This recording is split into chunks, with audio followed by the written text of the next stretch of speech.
Catherine को Audrey का message तब मिला जब उसे घर छोड़ने वाला ड्राइवर वापस लौट आया। मिस स्वॉन, मिस ऑड्री अपने अपार्टमेंट पहुंच चुकी हैं, लेकिन दरवाजे पर हमें एक आदमी मिला जिसे मिस ऑड्री ने अपना बॉयफ्रेंड बताया। ड्राइवर ने जिम्मेदारी से रिपोर्ट किया। कैथरीन चुपचाप सुनती रही। वो जानती थी कि ड्राइवर ने कुछ कहा नहीं है। अगर बात सिर्फ ऑड्री के बॉयफ्रेंड से मिलने तक ही सीमित होती तो वो इसे बार बार जोर देकर नहीं दोहराता। कैथरीन ने शांत आवाज में कहा, जो कहना है साफ कहो। ड्राइवर ने सिर हिलाया। उस वक्त मिस ऑड्री का एक्सप्रेशन थोड़ा अजीब लगा, जैसे उसे कुछ पसंद नहीं आया हो या फिर वो थोड़ी इंटिमिडेटेड लग रही थी। ड्राइवर के हिसाब से आमतौर पर जब लड़कियां अपने बॉयफ्रेंड को दरवाजे पर देखती हैं तो उनके चेहरे पर सरप्राइज और खुशी होती है, लेकिन ऑड्री का रिएक्शन सच में अलग था। हालांकि ऑड्री ने खुद उसे जाने को कहा था, फिर भी उसके दिल में बेचैनी थी। इसलिए लौटकर उसने ये बात कैथरीन को बता दी। Okay, I got it, Catherine ने कहा। इसके बाद ड्राइवर चुपचाप चला गया। बगल में बैठे ब्रैंडन ने धीमी आवाज में पूछा, क्या हमें इसकी जांच करनी चाहिए? उसे भी ये मामला कुछ अजीब लग रहा था।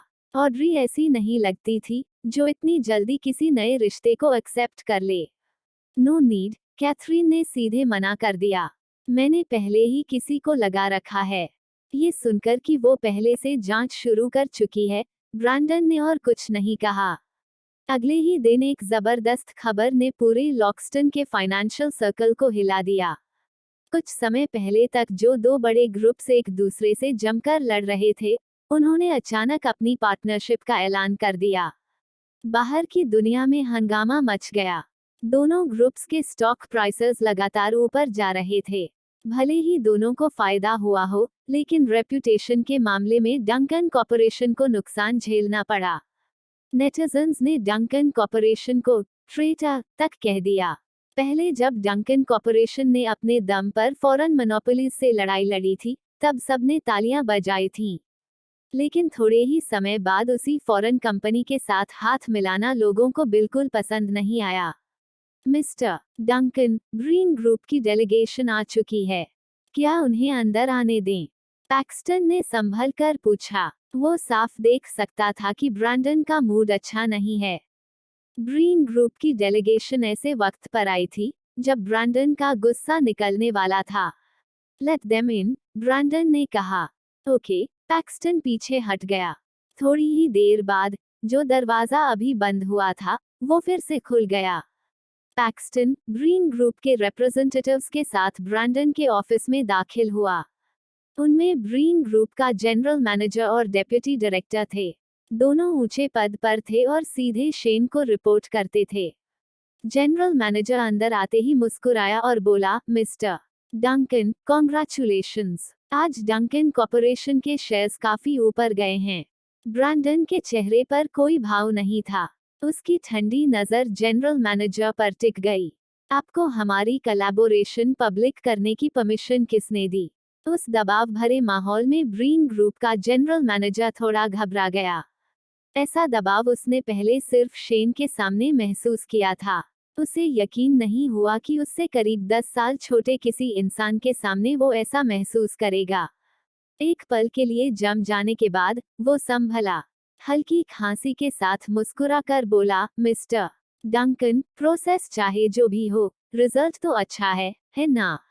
मुझे यकीन है आपकी इंटेलिजेंस के साथ आप छोटी छोटी बातों में नहीं उलझते। आप रिजल्ट को ज्यादा वैल्यू देते हैं, राइट? हम्फ, ब्रैंडन ने ठंडी हंसी के साथ नजरें घुमाई। उसकी तीखी और हॉस्टाइल आंखों ने जनरल मैनेजर को चुप करा दिया। जो वो आगे कहना चाहता था वो गले में ही अटक गया। ब्रैंडन का रवैया उसे समझ नहीं आ रहा था।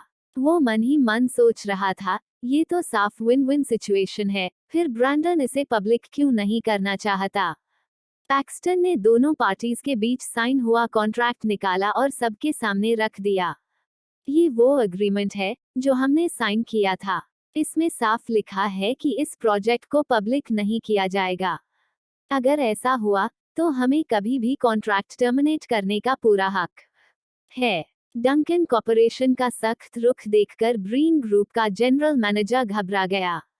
मिस्टर डंकन, आप क्या? उससे पहले कि वो अपनी बात पूरी करता, बगल में खड़े डेप्यूटी डायरेक्टर ने जेब से एक चेक निकाला और आगे बढ़ाया। मिस्टर डंकन, आप सही कह रहे हैं। कॉन्ट्रैक्ट सबसे पहले हमने तोड़ा, लेकिन हमारा मकसद दोनों का फायदा था। कॉन्ट्रैक्ट में लिखा है कि आप इसे कैंसिल कर सकते हैं, लेकिन सप्लीमेंट्री क्लॉज ये भी कहता है कि अगर हम उचित कॉम्पेंसेशन दें, तो कोऑपरेशन जारी रह सकती है, राइट? जनरल मैनेजर ने हैरानी से डेप्यूटी डायरेक्टर को देखा और उसी पल समझ गया कि चेयरमैन ने उसे साथ क्यों भेजा था। ये सब पहले से प्लान किया गया था। ब्रैंडन का चेहरा और सख्त हो गया। उसकी नाराजगी साफ दिख रही थी। किसी को भी अच्छा नहीं लगेगा अगर उसके साथ ऐसा खेल खेला जाए। वॉक देम आउट, ब्रैंडन ने ठंडे लहजे में कहा। पैक्सटन ने दिल ही दिल में सोचा और उन्हें बाहर जाने का इशारा किया। हून मिस्टर डंकन से नेगोशिएशन करने चले थे। जान से हाथ धोने आए थे क्या? अच्छा है, हमें दया आ गई, वरना घसीटकर बाहर करते। डेप्यूटी डायरेक्टर ने रहस्यमयी मुस्कान के साथ चेक वहीं रख दिया और बाहर चला गया। ब्रीन ग्रुप के जाने के बाद पैक्सटन वापस ऑफिस में आया। मिस्टर डंकन, उन्होंने हमें बेवकूफ बनाया, उसने सावधानी से कहा। ब्रैंडन की नजरें नीचे झुकी और मेज पर पड़े चेक पर टिक गईं। इसे ले जाओ और डोनेट कर दो। ओके, पैक्सटन ने कहा। अंदर ही अंदर उसे पैसे छोड़ने का थोड़ा अफसोस था, लेकिन जाहिर नहीं होने दिया। वो मन में बुदबुदाया, इतनी बड़ी रकम सच में मिस्टर डंकन है, पलक झपकाए बिना डोनेट कर देते हैं। Super Catherine, super Catherine. Amelia दौड़ती हुई कैथरीन के ऑफिस में घुसी और अपना फोन उसके सामने रख दिया। लुक, कैथरीन ने नजर डाली। स्क्रीन लेटेस्ट फाइनेंशियल न्यूज से भरी थी। अमीलिया, तुम इलेक्ट्रॉनिक इंफॉर्मेशन इंजीनियरिंग की स्टूडेंट हो, फाइनेंशियल वर्ल्ड में इतनी इंटरेस्ट क्यों? कैथरीन ने हल्के से पूछा। अमीलिया को लगा कैथरीन ने अभी तक खबर नहीं देखी, इसलिए वो जल्दी जल्दी बोली। ऐसा नहीं है कि मुझे फाइनेंस में इंटरेस्ट है, लेकिन आज की न्यूज डंकन कॉर्पोरेशन से जुड़ी है। सुपर कैथरीन, देखो, डंकन कॉर्पोरेशन ने ब्रीन्स के साथ कोऑपरेशन कर ली है। अमीलिया को नहीं पता था कि कैथरीन और ब्रीन्स के बीच असल में क्या हिस्ट्री है, लेकिन वो जानती थी कि दोनों के रिलेशंस अच्छे नहीं हैं। और डंकन कॉर्पोरेशन का मालिक ब्रैंडन है। उसके हिसाब से कैथरीन का बॉयफ्रेंड होकर ब्रैंडन को ब्रीन्स के साथ हाथ नहीं मिलाना चाहिए था। कैथरीन ने नेचुरली ये खबर देखी थी, बस उसे कोई फर्क नहीं पड़ा। हाँ, मैंने देख लिया है, but it has nothing to do with me. इतना कहकर वो फिर अपने काम में लग गई। कैथरीन का ये एटीट्यूड देखकर अमीलिया थोड़ा कंफ्यूज्ड हो गई। वो मन में सोचने लगी, क्या कैथरीन को गुस्सा भी नहीं आया? वो हिचकिचाकर कैथरीन को देखने लगी। कैथरीन पूरी तरह अपने काम में डूबी हुई थी। अमीलिया को अजीब तो लगा, लेकिन वो उसे डिस्टर्ब नहीं करना चाहती थी, इसलिए चुपचाप बाहर चली गई। अमीलिया के जाने के थोड़ी देर बाद ही ज़ोबा ने घबराहट में कैथरीन को कॉल किया। कैथरीन ने फोन की स्क्रीन पर नजर डाली। मन नहीं था उठाने का, लेकिन आखिरकार कॉल पिक कर ही लिया। ज़ोबा बोली, कैथरीन, क्या तुमने न्यूज़ देखी? मिस्टर डंकन और ब्रीन्स की कोलैबोरेशन ऑफिशियली अनाउंस हो चुकी है। हालांकि उन्हें ये खबर पहले ही मिल चुकी थी, लेकिन ऑफिशियली अनाउंस होते ही ज़ोबा फिर भी शॉक में थी।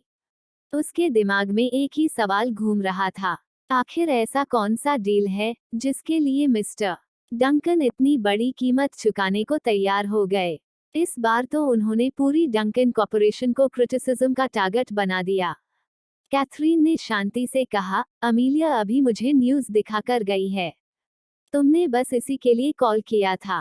कैथरीन की आवाज में हल्की सी इम्पेशंस महसूस होते ही ज़ोबा ने तुरंत फोन काट दिया। कैथरीन, जब तुम्हें पता ही है, तो मैं डिस्टर्ब नहीं करूंगी। तुम अपना काम कंटिन्यू करो। I am hanging up. दूसरी तरफ से बीप की आवाज आते ही कैथरीन की भौहें हल्की सी सिकुड़ गईं। उसने मन ही मन सोचा, लगता है ये लोग काफी आइडल बैठे हैं, अब इन्हें थोड़ा काम देना पड़ेगा। कैथरीन ने अपना फोन ऑफिस में ही छोड़ दिया और पूरा दोपहर लैब में शांति से काम करती रही। शाम होते होते जैसे ही वो लैब के दरवाजे से बाहर निकली, किसी ने उसे रोक लिया। कैथरीन, तुम मेरी कॉल्स क्यों नहीं उठा रही थी? मैं तुम्हें कांटेक्ट करने की कोशिश कर रहा था।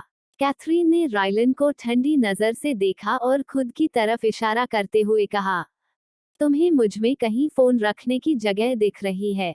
उसने स्पेशल लैब कवरऑल्स पहन रखे थे, ना पॉकेट्स, ना फोन रखने की कोई जगह। वो लैब में थी, इसलिए रायलन उसे रीच नहीं कर पाया और खुद लैब तक चला आया। जिस लैब में कैथरीन काम कर रही थी, वो हाई सिक्योरिटी जोन थी। आउटसाइडर्स के लिए वहां पहुंचना आसान नहीं था। रायलन के पास स्पॉन्सरशिप स्टेटस होने के बावजूद वो भी लैब के बाहर ही इंतजार कर सकता था। कैथरीन को ज्यादा एक्सप्लेनेशन देने का मन नहीं था।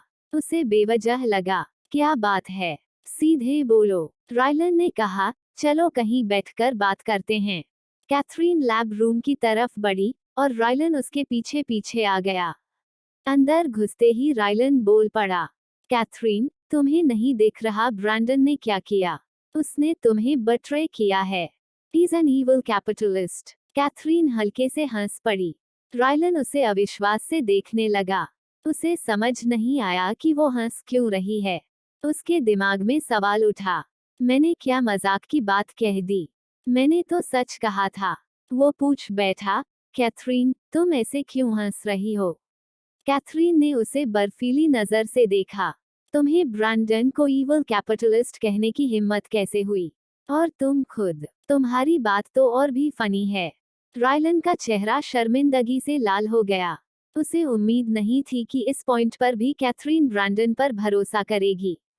कुछ भी हो, अब ब्रैंडन और ब्रीन्स की कोऑपरेशन एक फैक्ट है।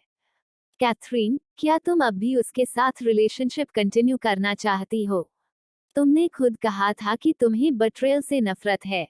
कैथरीन ने अपने फोन पर 2-3 टैप्स किए और पास में रखा प्रिंटर चलने लगा।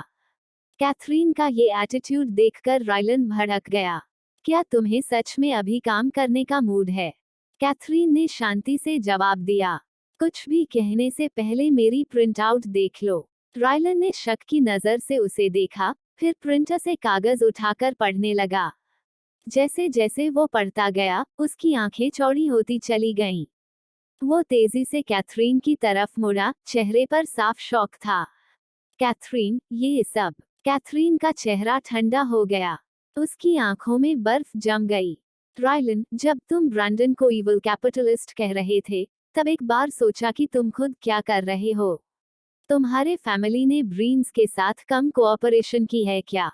क्या ये बट्रेयल नहीं कहलाता? कैथरीन के सवालों के सामने रायलन हड़बड़ा गया। कैथरीन, ये फैमिली का डिसीजन है। मेरा इससे कोई लेना देना नहीं है। I have no. कैथरीन ने हाथ उठाकर उसे रोक दिया। उसे ये सुनना ही नहीं था। इनफ। मुझे यहाँ डिस्टर्ब मत करो। Go away. रायलन चाहता था कि इस इंसिडेंट के जरिए कैथरीन को ब्रैंडन का असली चेहरा दिखा सके, लेकिन उल्टा कैथरीन को उसकी फैमिली की ब्रीन्स के साथ कोऑपरेशन का पता चल चुका था। कैथरीन, मुझे पता है मुझे इस पर शर्मिंदा होना चाहिए, लेकिन तुम मुझ पर भरोसा करो। ये सब फैमिली ने किया है, नॉट मी। रायलन भारी मन से लैब से बाहर निकल गया। लेकिन जैसे ही वो काम में बैठा, उसका एक्सप्रेशन तुरंत बदल गया। ये देखकर असिस्टेंट ने धीमी आवाज में पूछा, मिस्टर मेल्टन, क्या मिस स्वॉन को ये सब पता चल जाना ठीक है? हम्फ। रायलन ने तंज से कहा, ये मैंने नहीं किया। फिर प्रॉब्लम क्या है? उसने मन ही मन सोचा, इसमें मेरा कोई हाथ नहीं है। सब फैमिली की डील है। मुझे क्यों ब्लेम किया जाए? और वैसे भी, अगर कैथरीन डंकन कॉर्पोरेशन को ब्रीन्स के साथ टाई अप के लिए माफ कर सकती है, तो मुझे क्यों नहीं? असिस्टेंट ने राहत की सांस ली। उसे डर था कि कहीं कैथरीन उसके बॉस से नाराज न हो जाए। कैथरीन जब भी गुस्सा होती थी, तो असली मार इन्हें ही झेलनी पड़ती थी। वो डर डर कर काम नहीं करना चाहता था, इसलिए बोला, मिस्टर मेल्टन, तो क्या अब हमें डंकन कॉर्पोरेशन के खिलाफ कुछ करना चाहिए? जो रायलन आंखें बंद करके आराम कर रहा था, वो ये सुनते ही आंखें खोल बैठा। असिस्टेंट डर के मारे चुप हो गया। रायलन ने गहरी आवाज में कहा, arrange it, okay mister Milton. Catherine, अभी तक वापस जाकर रेस्ट नहीं किया। मार्शल कैथरीन के ऑफिस के पास से गुजरा और देखा कि लाइट अभी भी जल रही है। उसने अंदर झांका, कैथरीन अब भी काम में लगी हुई थी। मार्शल की आवाज सुनकर कैथरीन ने धीरे से सिर उठाया। प्रोफेसर हार्टली, मुझे अभी कुछ लिटरेचर क्रॉस रेफरेंस करना है। पूरा होते ही चली जाऊंगी। ज्यादा देर तक मत जागना। जवान हो तो भी हेल्थ इग्नोर मत करो। मैं अपनी वाइफ के साथ विंस्टन्स जा रहा हूँ। मुझे वरी मत करवाना, मार्शल ने समझाया। विंस्टन की अभी तक कोई खबर नहीं थी। सालों की दोस्ती थी। मार्शल वहां जाकर देखना चाहता था कि कुछ मदद कर सके या केयर ले सके। कैथरीन ने सिर हिलाया और उसे रियशो किया।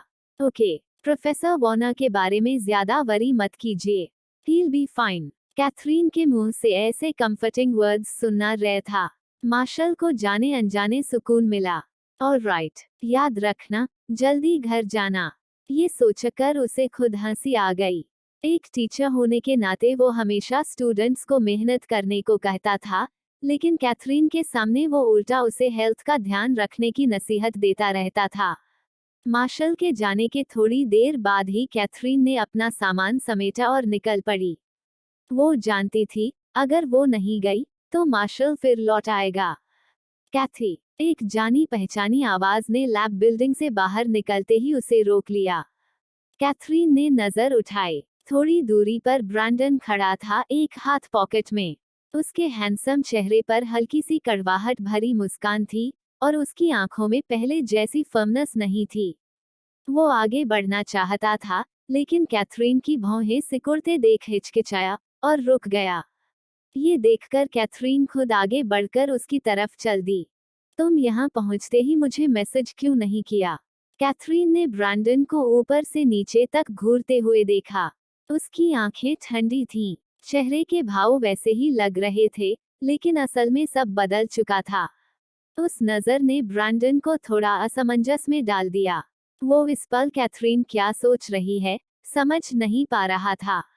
उसने आवाज धीमी की और बोला, मुझे डर था कि तुम मुझे देखना नहीं चाहोगी, इसलिए कांटेक्ट करने की हिम्मत नहीं हुई, बस यहीं वेट करता रहा। बोलते हुए उसकी एडम्स एप्पल ऊपर नीचे हो रही थी। उसके मूड के उतार चढ़ाव में भी एक खतरनाक अट्रैक्शन छुपी थी। सोच विचार के बाद ब्रैंडन ने तय किया था कि बिना मैसेज किए यहीं इंतजार करना ही सही रहेगा। यही एक तरीका था जिससे वो कैथरीन से जरूर मिल सकता था। ये सुनकर कैथरीन ने बिना भाव बदले कहा, अगर मैं आज पूरी रात काम करूं तो? ब्रैंडन ने बिना एक पल सोचे मजबूती से जवाब दिया, तो मैं सुबह तक इंतजार करूंगा। तुम्हें क्यों लगता है कि मैं तुम्हें देखना नहीं चाहती? कैथरीन ने पूछा। ब्रैंडन के होंठों के कोने खींचे, एक कड़ मुस्कान उभरी। ब्रीन ग्रुप के साथ मेरी कोलैबोरेशन एक्सपोज हो चुकी है। तुमने न्यूज़ देख ही ली होगी। कैथरीन एकदम आगे बढ़ी, पल भर में दोनों के बीच की दूरी खत्म हो गई। उसने हाथ बढ़ाकर ब्रैंडन का कॉलर पकड़ा और उसे जोर से अपनी तरफ खींच लिया। जब तुम्हें शेन से मेरी दुश्मनी पता है, फिर भी तुम उसके साथ काम कर रहे हो। काफी हिम्मत है तुम्हारी। कैथी, अभी मैं सब एक्सप्लेन नहीं कर सकता, लेकिन मैं प्रॉमिस करता हूँ, मैं कभी कुछ भी ऐसा नहीं करूंगा जिससे तुम्हें डिसअपॉइंट हो, ब्रैंडन ने उसकी आंखों में देखते हुए कहा। कैथरीन के होंठों पर हल्की सी मुस्कान आई, लेकिन वो जल्दी ही गायब हो गई। उसकी जगह ठंडापन लौट आया। उसने ब्रैंडन को धक्का देकर दूर कर दिया। इनफ, मैंने कहा था ना, मुझे सबसे ज्यादा नफरत बट्रेयल से है। ब्रीन्स के साथ काम करने की हिम्मत करके तुमने मुझे बट्रे किया है। ब्रैंडन का चेहरा दर्द से भर गया। वो कुछ कहना चाहता था, लेकिन कैथरीन ने उसका हाथ छूने से पहले ही झटक दिया।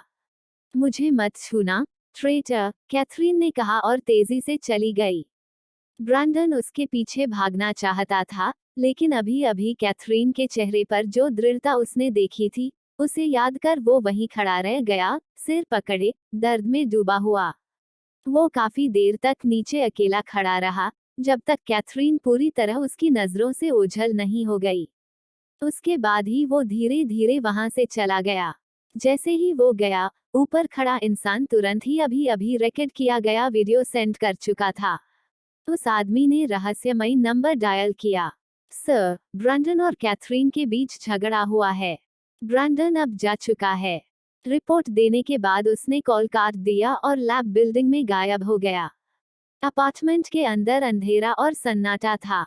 ब्रैंडन ने दरवाजा खोला और धीरे धीरे अंदर चला गया। अचानक हवा का तेज झोंका आया। इंस्टिंक्टिवली ब्रैंडन एक तरफ झुक गया। अंधेरे में किसी ने तेज और बेतहाशा पंचेस से उस पर हमला कर दिया। कुछ वारों के बाद ब्रैंडन ने अचानक डॉज करना बंद कर दिया। कैथरीन की एक पंच सीधे उसके पेट में लगी। अब क्यों डॉज नहीं कर रहे? कैथरीन ने पूछा। ही मंद रोशनी वाले कमरे में ब्रैंडन की धीमी हंसी गूंज उठी। जब मेरी वुमन मुझ पर हाथ उठाए तो मैं डॉज कैसे कर सकता हूँ? अगर अभी भी गुस्सा है तो 2-4 और मार लो। नहीं, ये फनी नहीं है। कैथरीन उब गई और जाकर काउच पर लेट गई। तभी ब्रैंडन ने लाइट्स जला दी। कैथरीन काउच पर सिमटी हुई थी। ब्रैंडन पास आया और उसे उठाकर बाहों में ले लिया। अगर इतना बोर्ड हो तो मुझे सैंडबैग समझकर प्रैक्टिस कर लो। कैथरीन ने सिर टेढ़ा किया और गंभीरता से उसकी तरफ देखा। तुम्हें क्या लगता है, मेरी कितनी पंचेस झेल पाओगे? ब्रैंडन थोड़ा बेबस सा मुस्कुरा दिया। बॉक्सिंग चैंपियन गर्लफ्रेंड के अपने फायदे भी थे और नुकसान भी। वो हल्के से हंसा और टॉपिक बदल दिया। मैं तुम्हारे लिए कुछ बना दूं। इतनी देर तक काम किया है, भूख ही होगी, राइट? कैथरीन ने नफरत सी नजर से उसे देखा। मुझे प्लीज करने से कुछ नहीं होगा, ट्रेटर।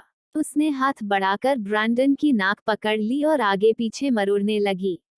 अगर कोई और ब्रैंडन के साथ ऐसा करता तो शायद कब का उसका हाल बुरा हो चुका होता। ये हक सिर्फ कैथरीन का था।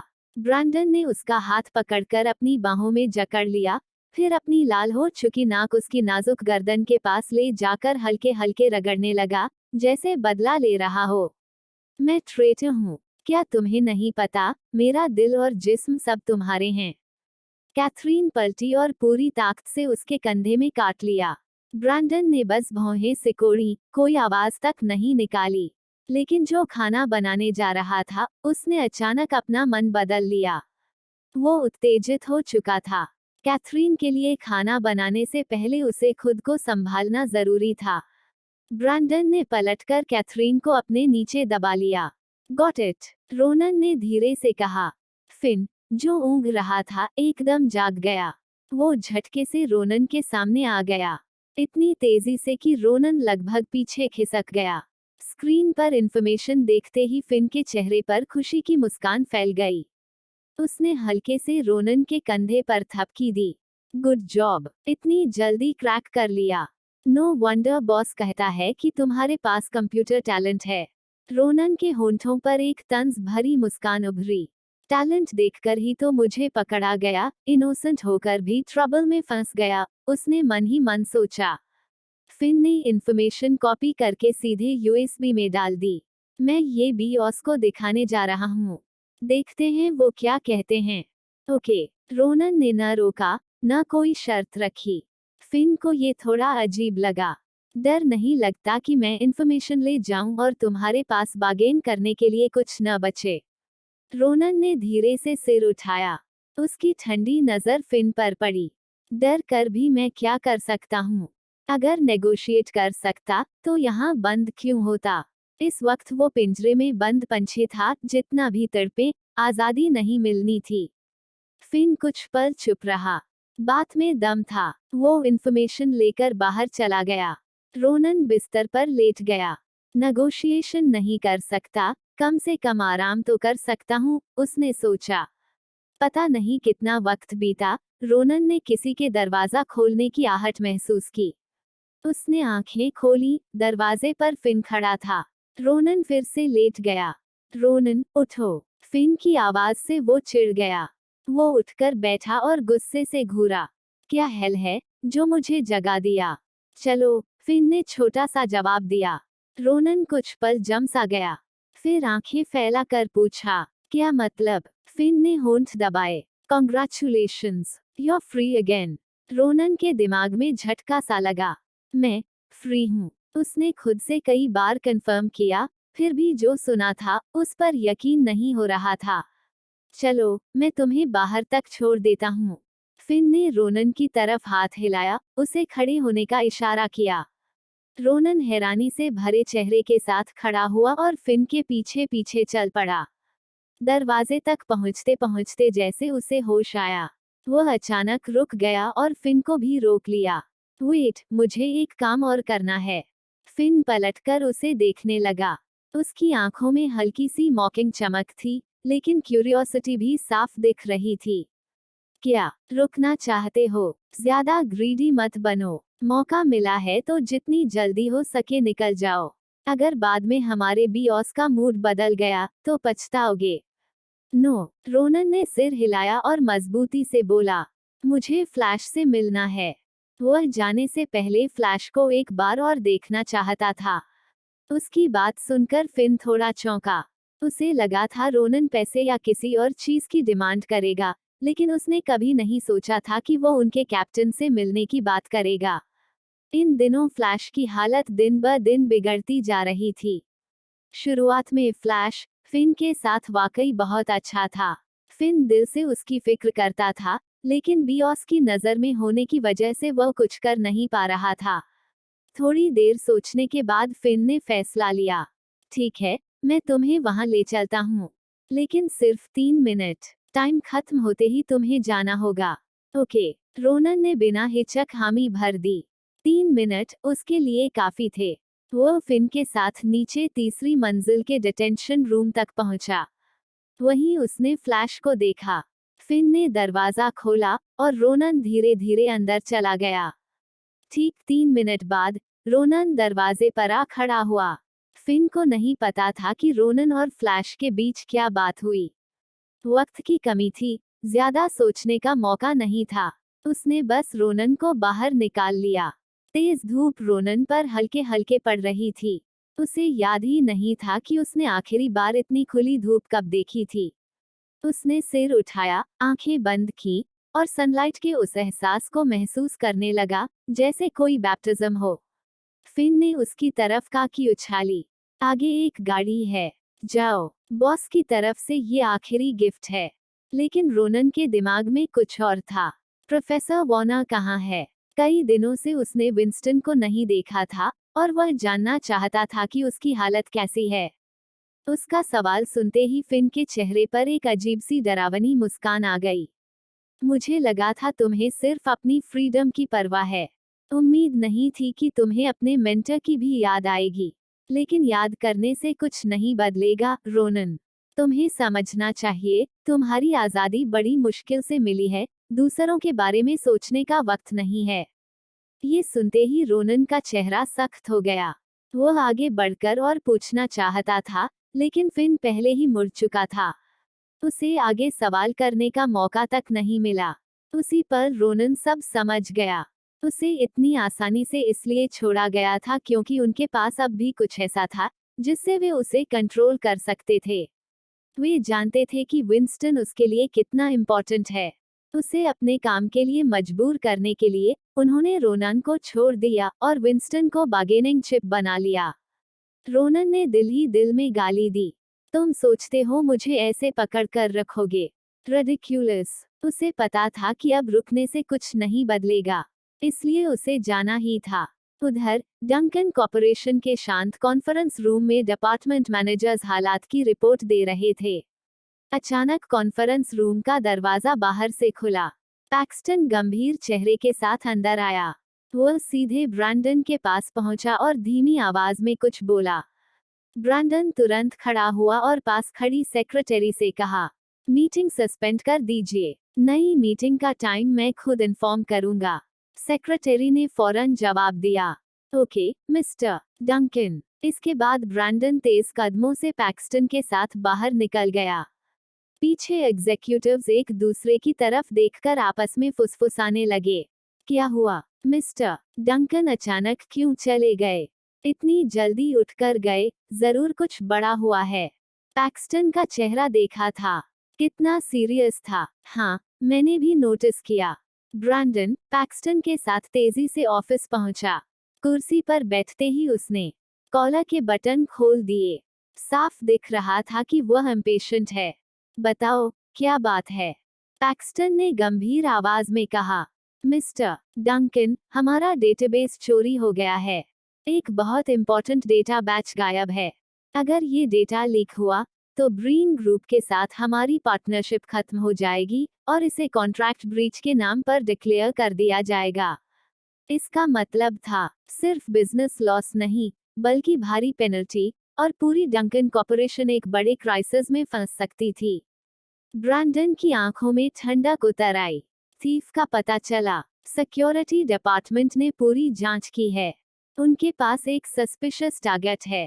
पैक्सटन थोड़ा झिझका, आगे बोलने की हिम्मत नहीं हुई।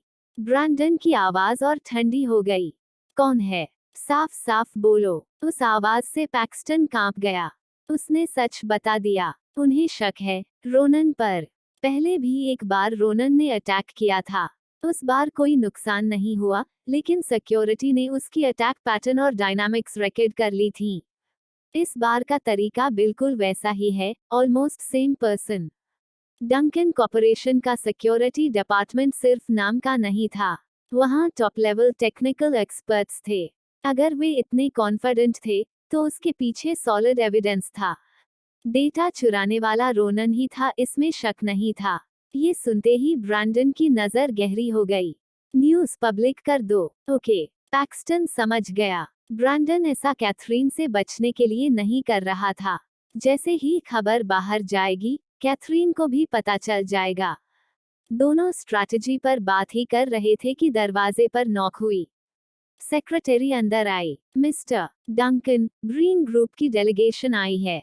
वे आपसे मिलना चाहते हैं। कह रहे हैं मैटर बहुत इंपॉर्टेंट है। उन्हें रिसेप्शन रूम ले जाओ। मैं अभी आता हूँ, ब्रैंडन ने कहा। सेक्रेटरी बाहर चली गई। उसके जाते ही पैक्सटन का चेहरा और टेंस हो गया। मिस्टर डंकन, उन्हें जरूर खबर मिल चुकी है। जानबूझकर लड़ाई लेने आए हैं। अगर ये उनका काम नहीं होता, तो इतनी जल्दी खबर कैसे मिलती? ये सोचकर पैक्सटन गुस्से से भर गया। चीप ट्रिक्स हैं ये। जो बात पैक्सटन समझ रहा था, वही ब्रैंडन भी जानता था। उसने मन ही मन फैसला कर लिया। जब हिम्मत करके आए हैं, तो देखते हैं क्या कर सकते हैं। चलो। ब्रैंडन रिसेप्शन रूम की तरफ बढ़ा, पैक्सटन उसके पीछे पीछे। इस बार भी ब्रीन ग्रुप ने वही लोग भेजे थे, जनरल मैनेजर और डेप्यूटी डायरेक्टर। लेकिन पिछली बार से अलग, इस बार उनके चेहरे पर साफ एरोगेंस था। ब्रैंडन को आते देख जनरल मैनेजर तुरंत खड़ा हुआ और मुस्कुराते हुए बोला, मिस्टर डंकन, हम फिर आ गए हैं। उम्मीद है आपको डिस्टर्ब नहीं कर रहे होंगे। पैक्सटन खुद को रोक नहीं पाया। नफरत भरी आवाज में बोला, जब पता है कि डिस्टर्ब कर रहे हो, तो आए ही क्यों? मिस्टर डंकन के पास इतना टाइम नहीं है कि वो आप लोगों को एंटरटेन करें। उसके शब्दों ने जनरल मैनेजर की मुस्कान को वहीं जमा दिया। उसका चेहरा ऑकवर्ड हो गया। कमरे का माहौल अचानक भारी और असहज हो गया। पैक्सटन, ब्रैंडन ने ऊंची आवाज में पुकारा। पैक्सटन ने तुरंत सिर झुका दिया और माफी मांगी। मिस्टर डंकन, मेरी गलती थी। सॉरी, मैं बदतमीज हो गया था। ब्रीन ग्रुप के जनरल मैनेजर ने बात को आगे नहीं बढ़ाया और हल्के से लहजे में बोला, कोई बात नहीं मिस्टर पैक्सटन, बस मिस्टर डंकन को लेकर कंसर्न्ड थे। गलती हमारी है, हम थोड़ी ज्यादा बार आ गए। वो पैक्सटन पर इसलिए भी नहीं भड़का, क्योंकि पैक्सटन की पोजीशन खास थी। सब जानते थे पैक्सटन ब्रैंडन की परछाई जैसा था। पैक्सटन की बेइज्जती करना सीधे ब्रैंडन को हल्के में लेने जैसा था। कमरे का माहौल काफी हल्का हो गया। ब्रैंडन साइड में बैठा रहा, सेक्रेटरी द्वारा लाई गई कॉफी हाथ में पकड़े हुए। वह शांति से सामने वालों के बोलने का इंतजार कर रहा था। ब्रीन ग्रुप के जनरल मैनेजर ने डेप्यूटी डायरेक्टर से नजरें मिलाईं और तय किया कि इस बार डेप्यूटी डायरेक्टर ही बात करेगा। पिछली बार चेक वही लेकर आया था, और साफ था कि वही शेन का असली स्पोक्सपर्सन था। मिस्टर डंकन, हमें खबर मिली है। सुना है कि हमारे कोऑपरेटिव प्रोजेक्ट की कोर इन्फॉर्मेशन का एक हिस्सा लीक हो गया है। ये इन्फॉर्मेशन प्रोजेक्ट के अल्टीमेट इंटरेस्ट से जुड़ी है। क्या वाकई ऐसा हुआ है? ब्रैंडन ने कॉफी कप टेबल पर रख दिया। फिर उसने नजर उठाकर डेप्यूटी डायरेक्टर को ठंडेपन से देखा और शांत आवाज में बोला, यस। यह जवाब सुनकर डेप्यूटी डायरेक्टर एक पल के लिए सन्न रह गया। उसे लगा था ब्रैंडन जोरदार तरीके से डिनाई करेगा और तब वह सबूत निकालकर उस पर हमला करेगा। खबर फैलने के बाद देखता कि ब्रैंडन सबका सामना कैसे करता। लेकिन ब्रैंडन ने सीधा एडमिट कर लिया और यही बात उसे पूरी तरह ऑफ गार्ड कर गई। उसके पास अब सिर्फ दूसरा रास्ता था। मिस्टर डंकन, ये कोर इन्फॉर्मेशन प्रोजेक्ट के हितों से जुड़ी है। डंकन कॉर्पोरेशन इतनी केयरलेस कैसे हो सकती है? इससे आपकी कैपेबिलिटी पर गंभीर सवाल उठते हैं। तुम हमारी कैपेबिलिटी पर सवाल उठाते हो तो? ब्रैंडन ने भौहें उठाईं। क्या कॉन्ट्रैक्ट तोड़ने का इरादा है? पैक्सटन, ब्रीच ऑफ कॉन्ट्रैक्ट के डॉक्यूमेंट्स निकालो और फाइनेंस मैनेजर को भी बुलाओ। आदेश मिलते ही पैक्सटन ने तुरंत एक्शन लिया। सामने बैठे दोनों लोग हैरान रह गए, खासकर डेप्यूटी डायरेक्टर। उसके दिमाग में हलचल मच गई। हम ब्रीच की बात उठाना चाहते थे, लेकिन यहाँ तो उल्टा लग रहा है, जैसे हम डिफॉल्ट कर रहे हों और डंकन कॉर्पोरेशन विक्टिम बन गई हो। थोड़ा सोचकर उसने सीधे कहा, मिस्टर डंकन, ये सही नहीं है। इंफॉर्मेशन आपकी कंपनी से लीक हुई है। इससे हमारी कंपनी को नुकसान हुआ है और प्रोजेक्ट पर बड़ा रिस्क आया है। अगर ऐसे हालात में हम कॉन्ट्रैक्ट टर्मिनेट करते हैं, तो आपको पूरा लिक्विडेटेड डैमेजेस देना होगा, राइट? हम्फ। ब्रैंडन के होंठों पर ठंडी मुस्कान आ गई। उसकी नजर डेप्यूटी डायरेक्टर पर तिरस्कार के साथ पड़ी। किसने कहा कि डंकन कॉर्पोरेशन के साथ कोऑपरेट करने से तुम्हारी कंपनी को नुकसान होगा? ये सुनकर डेप्यूटी डायरेक्टर और उलझ गया। मिस्टर डंकन, आपने अभी माना कि कोर इन्फॉर्मेशन लीक हुई है। क्या ये डैमेज नहीं है? इन्फॉर्मेशन लीक हुई है, ये सच है। ब्रैंडन ने रहस्यमयी मुस्कान के साथ कहा, पूरी तरह काम। लेकिन जो लीक हुई है, वो रियल नहीं है। वो बस एक ब्लाइंडफोल्ड है, डंकन कॉर्पोरेशन की तरफ से। हमारी एबिलिटी पर शक की कोई गुंजाइश नहीं है। डंकन कॉर्पोरेशन की कोर इन्फॉर्मेशन चुराना आसान काम नहीं। आप कहना चाहते हैं कि जो इन्फॉर्मेशन चोरी हुई है, वो फेक है? डेप्यूटी डायरेक्टर ने जल्दी से पूछा। ब्रैंडन ने लापरवाही से सिर हिलाया। मुझे अपनी बात दोहराना पसंद नहीं। अगर तुम मेरी कंपनी के एम्प्लॉय होते, तो इस वक्त एचआर में डिसमिसल प्रोसेस से गुजर रहे होते। ब्रैंडन की ये शांति ब्रीन ग्रुप के डेप्यूटी डायरेक्टर को अंदर तक हिला गई। उसे अच्छी तरह पता था कि डंकन कॉर्पोरेशन की कोर इन्फॉर्मेशन सच में लीक हुई थी। लेकिन अब जब ब्रैंडन उसे फेक बता रहा था, तो उसके पास करने को कुछ नहीं था। फिर भी, इसका मतलब ये नहीं था कि वह ब्रैंडन की बातों में आ गया था, क्योंकि चोरी हुआ डेटा पहले से उनके हाथ में था, और जल्द ही प्रोजेक्ट के सेकंड फेज की डिलीवरी का टाइम आने वाला था। उसने मन ही मन सोचा, अगर उस वक्त डंकन कॉर्पोरेशन वही इंफॉर्मेशन देती है जो हमारे पास है, तो ब्रैंडन डिनाई नहीं कर पाएगा। अभी वो बस टाइम बाई कर रहा है। वह ब्रैंडन को यूं ही छोड़ना नहीं चाहता था, लेकिन उसकी बातों को तोड़ने का कोई रास्ता भी नहीं था। आखिरकार, उसने मुस्कुराकर माफी मांगी। ऐसे में लगता है हम कुछ ज्यादा ही वरीड हो गए थे। जब ऐसा है, तो कोऑपरेशन पहले की तरह जारी रखते हैं। उम्मीद है प्रोजेक्ट जल्दी सफल होगा। माफी मांगने के बाद भी वह ध्यान से देख रहा था कि कहीं ब्रैंडन इसे रिजेक्ट तो नहीं कर रहा, तो कॉन्ट्रैक्ट टर्मिनेट नहीं कर रहे। ब्रैंडन ने ठंडे लहजे में पूछा। उसकी नजरों का सामना करते हुए डेप्यूटी डायरेक्टर ने जल्दी से मुस्कान ओढ़ ली। हम अफवाहों के शिकार हो गए थे। डंकन कॉर्पोरेशन इतनी पावरफुल है, मुझे आप पर पूरा भरोसा है, मिस्टर डंकन। आखिरी पल तक कॉन्ट्रैक्ट तोड़ने की सोच रखने वाला डेप्यूटी डायरेक्टर अब अचानक तारीफों पर उतर आया था। हालात के हिसाब से पलट जाना, इसमें वह वाकई माहिर था। ब्रैंडन ने उस पर और ध्यान नहीं दिया। वह सीधे उठकर बाहर चला गया और बाकी सब पैक्सटन पर छोड़ दिया। जब शेन 2 लोगों को रिप्रेजेंटेटिव बनाकर भेज सकता था, तो ब्रैंडन भी पैक्सटन को उनकी देखभाल की जिम्मेदारी दे सकता था। ब्रैंडन के जाते ही पैक्सटन हल्का सा झुका। उसके मन में एक ही बात थी, मिस्टर डंकन वाकई जबरदस्त हैं। इन दोनों जोकर्स को कितनी आसानी से इंटिमिडेट कर दिया। सच में रिडिक्यूलस हैं ये लोग। मिस्टर डंकन के सामने ऐसी हरकत करने की हिम्मत कैसे कर ली। उधर सीक्रेट बेस में फिन अपने बीऑस को लेटेस्ट अपडेट दे रहा था। सर, रोनन को छोड़ने के बाद से हमने उस पर नजर रखी हुई है। वह सीधे कैथरीन के पास नहीं गया, अभी एक रिमोट होटल में रुका हुआ है। हालांकि रोनन को छोड़ दिया गया था, लेकिन उसकी हर मूवमेंट अब भी उनके कंट्रोल में थी। यहाँ तक कि जो का उसे दी गई थी, उसमें भी सर्वेलेंस लगा था। कह सकते हैं रोनन का हर कदम उनकी निगरानी में था। ठीक है, उस पर नजर बनाए रखो, काले चोगे में खड़े आदमी ने कहा। जैसे ही वो कैथरीन से कांटेक्ट करे, मुझे तुरंत बताना। वह देखना चाहता था कि रोनन आखिर कब कैथरीन से मिलेगा और उसके बाद क्या करेगा। फिन समझ गया, उसका बीऑस कभी रोनन पर भरोसा नहीं करता था। उसे छोड़ना भी बस अगले प्लान का हिस्सा था। चिंता मत कीजिए सर, रोनन पर कड़ी नजर रहेगी, फिन ने पूरे कॉन्फिडेंस के साथ कहा। उसने पूरी एक स्क्वाड लगा दी थी, जरा सी भी ढील की गुंजाइश नहीं थी। होटल पहुंचकर रोनन ने शावर लिया।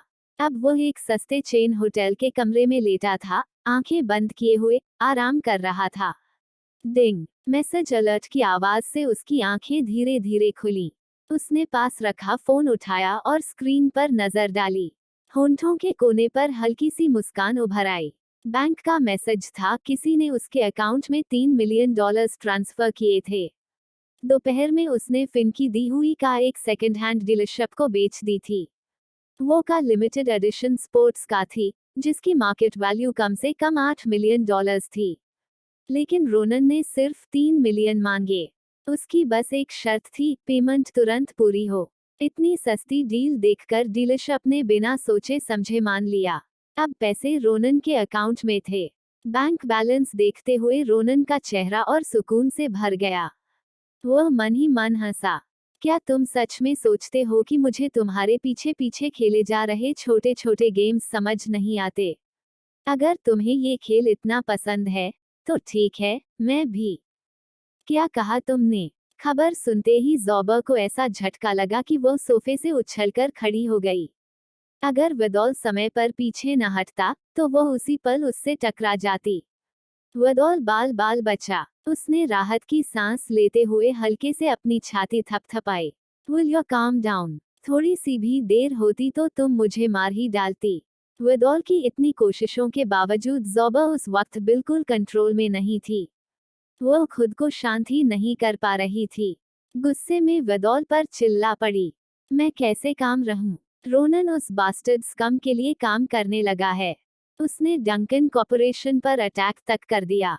वो गद्दार, अगर वो मेरे हाथ लग गया ना, तो उसे छोड़ूंगी नहीं।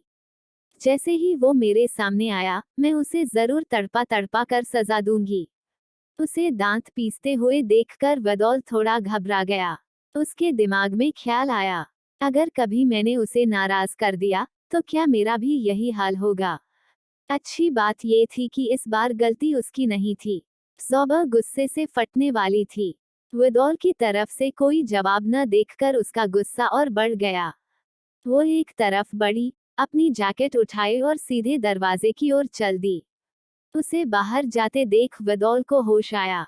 कहाँ जा रही हो? कैथरीन के पास, ज़ोबा ने पलटे बिना कहा। इस वक्त वो पूरी तरह रेज में थी, और ऐसे में कोई भी गलत कदम उठ सकता था। विदौल को डर था कि कहीं ज़ोबा कुछ इम्पल्सिव न कर बैठे। वह तुरंत उसके पीछे भागा। वह उसे रोक नहीं सकता था, लेकिन उसके साथ रहकर हालात संभाल सकता था। रास्ते में ज़ोबा ने कैथरीन से कांटेक्ट किया। पता चला कि कैथरीन स्कूल में नहीं, बल्कि अपने अपार्टमेंट में है। ज़ोबा और विदौल सीधे वहीं ड्राइव करके पहुंच गए। डोरबेल बजाते ही कैथरीन ने जल्दी से दरवाजा खोल दिया। इतनी जल्दी? क्या हुआ? कैथरीन को अब भी कुछ पता नहीं था। ये देखकर ज़ोबा बेचैनी से ऑलमोस्ट पागल हो गई। कैथरीन, बहुत बड़ी गड़बड़ हो गई है। ज़ोबा की घबराहट के सामने कैथरीन पूरी तरह काम रही। वो आराम से साइड में जाकर बैठ गई। आओ बैठकर बात करते हैं। जब तक दुनिया खत्म नहीं हो रही तब तक कोई बात इतनी बड़ी नहीं होती। ज़ोबा को कैथरीन की ये शांति देखकर हैरानी भी हुई और एडमरेशन भी। वह जानती थी शायद वह पूरी जिंदगी में कैथरीन जैसी काम कभी नहीं बन पाएगी। कैथरीन, तुम्हें पता है रोनन ने क्या किया है? इसके बाद ज़ोबा ने डंकन कॉर्पोरेशन से इंफॉर्मेशन चोरी होने की पूरी कहानी बता दी। जैसे जैसे वह बोलती गई, उसका गुस्सा बढ़ता गया। गुस्से में उसने पास रखी चेयर पर जोर से लात मार दी। तेज आवाज से कैथरीन की नजर साइड कॉफी टेबल पर गई। उसने ठंडे लहजे में कहा, वो कॉफी टेबल $2 लाख से ज्यादा की है। अगली महीने की सैलरी से काट लूंगी। हैकर अलायंस अपने मेंबर्स को हर महीने सैलरी देता था, मिशंस के बदले रिवॉर्ड और ऑनरेरियम के तौर पर। ज़ोबा के दिमाग में बस एक ही बात गूंज रही थी, $2 लाख। उसने उस साधारण सी, थोड़ी सी टूटी कॉफी टेबल को देखा। उसे बिल्कुल समझ नहीं आ रहा था कि ये इतनी महंगी कैसे हो सकती है। वह शिकायत करने ही वाली थी कि अचानक उसे याद आया, ये ब्रैंडन का अपार्टमेंट है। ब्रैंडन के पास पैसा पानी की तरह है। उसके घर में अगर सोने का दरवाजा भी लगा हो तो हैरानी की बात नहीं। ज़ोबा को पता नहीं चला, लेकिन कैथरीन ने बड़ी चालाकी से उसका ध्यान भटका दिया था। ज़ोबा ये नहीं समझ पाई, मगर पास खड़ा विदोल सब समझ गया। उसने मन ही मन कैथरीन को थम्स अप दिया। ज़ोबा का गुस्सा बिना निशान छोड़े शांत कर देना, ये सिर्फ कैथरीन ही कर सकती थी। थोड़ी देर सोचने के बाद ज़ोबा को होश आया। वह पलटकर कैथरीन की तरफ देखी। कैथरीन, वापस मुद्दे पर आते हैं। अब जब रोनन खुलेआम हमारे खिलाफ हो गया है और डंकन कॉर्पोरेशन पर अटैक कर चुका है, तुम्हें क्या लगता है हमें क्या करना चाहिए? तुमने पूरी तरह चेक किया है? कैथरीन ने पूछा। पक्का है कि वही है? ज़ोबा ने बिना एक पल सोचे सिर हिला दिया। मैंने खुद वेरीफाई किया है। पहली बार खबर सुनकर उसे भी यकीन नहीं हुआ था, लेकिन जब उसने खुद कंफर्म किया, तब जाकर उसे पूरा भरोसा हुआ। कैथरीन कुछ पल चुप रही, फिर धीरे धीरे बोली, उसे ढूंढो, मैं उससे खुद बात करना चाहती हूँ। ज़ोबा कुछ कहने ही वाली थी कि विदोल बीच में बोल पड़ा। कैथरीन सही कह रही है, चाहे वो कितना ही गलत क्यों ना हो, उसे अपनी बात रखने का मौका मिलना चाहिए। हम इतने सालों से उसे जानते हैं, क्या तुम सच में उस पर हाथ उठा पाओगी? ये शब्द ज़ोबा को वहीं रोक गए। वो खुद भी नहीं जानती थी कि अगर रोनन सच में उसके सामने आ जाए, तो क्या वो उतनी सख्त रह पाएगी, जितना अभी बोल रही थी। ऊपर से वह चाहे कितनी भी कठोर लगे, लेकिन उसका गुस्सा दरअसल डिसअपॉइंटमेंट से भरा था। रोनन को सिर्फ कैथरीन ही छोटे भाई की तरह नहीं मानती थी। ज़ोबा भी उसे सालों से जानती थी। वे कई बार लाइफ एंड डेथ सिचुएशन से गुजरे थे। उसके दिल में रोनन, जो उससे 2 साल छोटा था, किसी छोटे भाई से कम नहीं था। ठीक है, ज़ोबा ने दांत भींचते हुए कहा, तो पहले उसे ढूंढते हैं। मुझे उससे जवाब चाहिए। फिर उसने सख्त आवाज में जोड़ा, अगर उसने झूठ बोला तो सजा मैं खुद दूंगी। रोनन का टॉपिक यहीं खत्म हुआ। तभी वदौल को एक और बात याद आई। कैथरीन, वॉन्टल ने तुमसे कांटेक्ट किया? नो, कैथरीन ने बस एक शब्द में जवाब दिया। वदौल के दिमाग में सवाल उठने लगे। अजीब है, इतना टाइम हो गया, वॉन्टल की कोई रिस्पॉन्स नहीं। और कैथरीन भी ये सब सुनकर बिल्कुल परेशान नहीं लग रही। क्या कोई और बात है जो मुझे नहीं पता? उसने चुपचाप कैथरीन को ऑब्जर्व किया।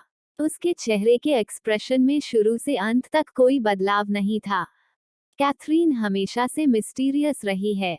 अगर वह कुछ नहीं बताना चाहती, तो कोई उससे उगलवा नहीं सकता। ये बात विदौल अच्छे से जानता था, इसलिए उसने ज्यादा सोचना छोड़ दिया। कैथरीन को थोड़ी थकान महसूस हो रही थी।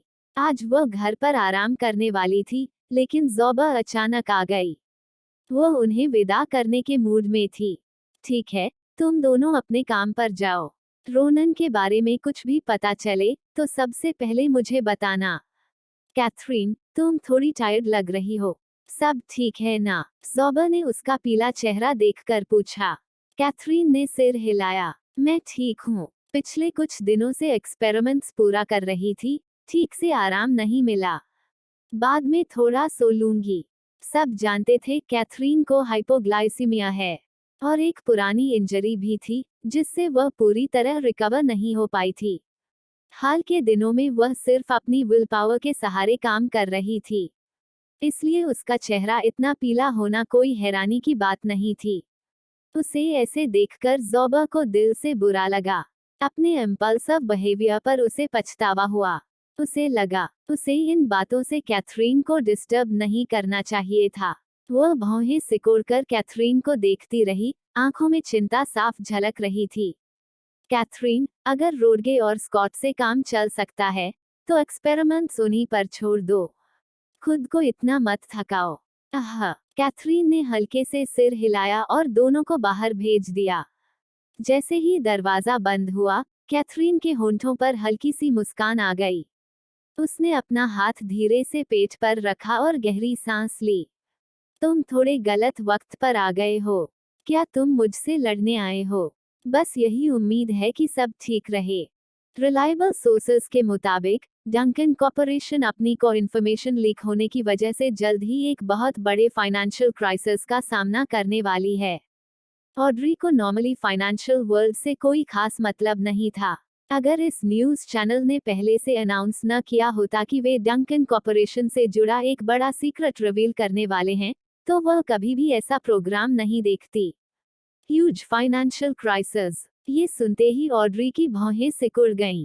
हालांकि डंकन कॉर्पोरेशन का उससे सीधा कोई लेना देना नहीं था, लेकिन ब्रैंडन अब कैथरीन को डेट कर रहा था। अगर ब्रैंडन के साथ कुछ हुआ, तो कैथरीन जरूर दुखी होगी। कैथरीन उसकी सिस्टर थी, और वह बिल्कुल नहीं चाहती थी कि डंकन कॉर्पोरेशन के साथ कुछ भी बुरा हो। भले ही ये न्यूज़ मीडिया एक फॉरेन कंपनी की थी, लेकिन वह कंपनी बेहद पावरफुल थी और उनकी खबरें हमेशा रिलायबल मानी जाती थीं। डंकन कॉर्पोरेशन जैसे बड़े नाम के खिलाफ बिना किसी डर के ऐसी खबर चलाना और लॉयर्स नोटिस की परवाह न करना, इसका मतलब साफ था कि उनके हाथ कोई ठोस क्लू लगा था। इस बात के सच होने की संभावना बहुत ज्यादा थी। ऑड्री का दिल अचानक जोर से धड़कने लगा, इतना कि उसे ये भी पता नहीं चला कि ब्रायन कब पास आकर बैठ गया। ऑड्री के बेचैन चेहरे को देखकर ब्रायन ने बिना कुछ सोचे उसे गले लगा लिया। अचानक हुए इस हग से ऑड्री बुरी तरह चौंक गई। वह उछलकर खड़ी हो गई। उसका रिएक्शन देखकर ब्रायन बेहद नाखुश हो गया। उसने भौहें चढ़ाकर सख्त चेहरे से ऑड्री को देखा। ऑड्री, तुम क्या सोच रही हो? कहीं तुम अपने एक्स के बारे में तो नहीं सोच रही थी? जब मैं तुम्हें छूता हूँ, तो तुम इतनी डर क्यों जाती हो? ब्रायन से ऑड्री को दिल से चिढ़ थी। ये सुनकर उसे और भी गुस्सा आ गया। उसने उसे नफरत भरी नजर से देखा और सीधे कहा, तुम क्या बकवास कर रहे हो? ऐसी कोई बात नहीं है। मैं बस कुछ सोच रही थी। तुम्हें पता है, अचानक आकर किसी को हग करना कितना डरावना होता है।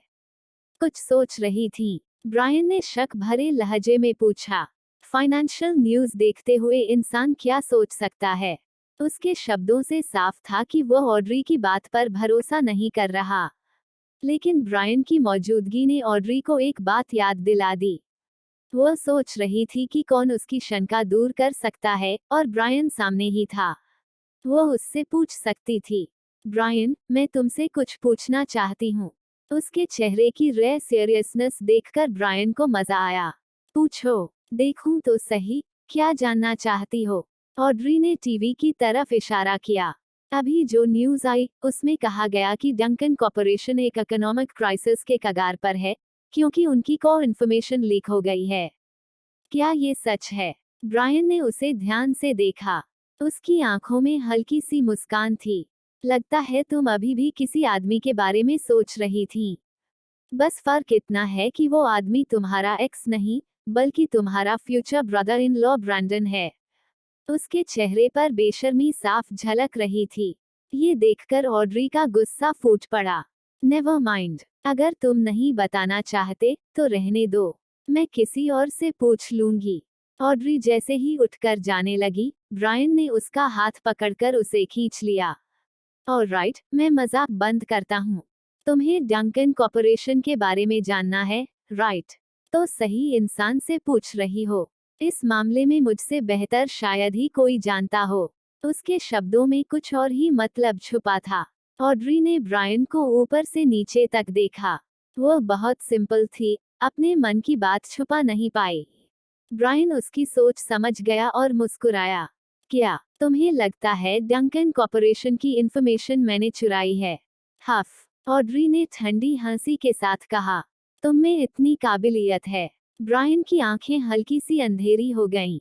उसकी नजर में एक पल के लिए मैलिस चमकी, लेकिन उसने कुछ नहीं कहा। उसकी चुप्पी देखकर ऑड्री और बेचैन हो गई। तो बताओगे या नहीं? चुप क्यों हो? बिजनेस की बात आते ही ब्रायन का चेहरा सीरियस हो गया।